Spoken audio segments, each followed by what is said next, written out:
আসসালামু আলাইকুম বন্ধুরা, সবাই কেমন আছেন? আশা করি ভালো আছেন। তো আপনাদের মাঝে আরেকটা নতুন কাজ নিয়ে আসলাম। তো প্রথম পার্ট দিয়েছিলাম আপনাদের মাঝে, তো এখন আবার দ্বিতীয় পার্টের কাজ নিয়ে আমরা আসছি, যেটা লাইটের স্ট্যান্ড বানাবো বলেছিলাম। তো আমরা প্লেটগুলা কাটা হয়ে গেছে, এখন আমরা এগুলারে বাস দিব। তো বাস দেওয়ার কারণে আমরা মাপ বরাবর মার্কিং করে নিচ্ছি। মার্কিং হয়ে গেলে তারপরে একুরেট মাপটা লাগবে, করার একুরেট মাপটা লাগবে। তো আমরা মার্কিং দিয়ে তারপরে আমরা গিয়ারিং দিয়ে একটু হালকা দাগ দিয়ে তারপরে আমরা এটা বাস দিব। গিয়ারিং দিয়ে একটু দাগ দিয়ে বাস দিলে আর কি সুবিধা হয় চালু হয়ে কাজটা। তো সবাই দেখতে থাকেন ধৈর্য ধরে।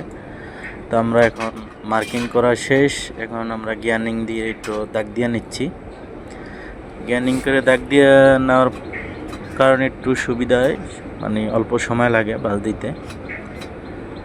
তো আমরা দেখেন দোনোটা প্লেটই আমরা বাস দিয়ে নিচ্ছি। বাস দেওয়া হয়ে গেলে তারপর আমরা বাকি কাজগুলো আবার আপনাদের মাঝে আগামী ভিডিওতে নিয়ে আসব। তো সবাই ধৈর্য ধরে ভিডিওটা দেখতে থাকেন, আমরা কীভাবে প্লেটটা বাস দিই। তো আমরা প্রথমে কাটার উপরই বাস দিব। তো আমরা প্রথমে এক সাইড বাস দিয়ে নিচ্ছি, কেননা আর এক সাইড বাস দিতে জোগানে হচ্ছে না, সেজন্য আর কি আরেকটা জোগান লাগবে, হয়তো বা মিলাইতে পারি না। দেখেন একটা কাঠের ফিরা বলি, ফিরার উপরে ইউটা করে ফেলছি। দেখেন একটা কমপ্লিট, বাকি আর একটা করতেছি, অনেক সহজ হয়ে যাইতেছে কাজগুলা। তো এটা আপনার টেবিলের গ্রুপের ভিতরে ঢুকবে, তো সেজন্য আমরা ওই মাপে বানিয়ে নিচ্ছি।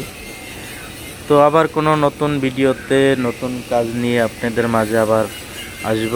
তো সবাই কাজগুলা কেমন হয়েছে সবাই কমেন্টস করে জানাবেন। সবাই ভালো থাকবেন।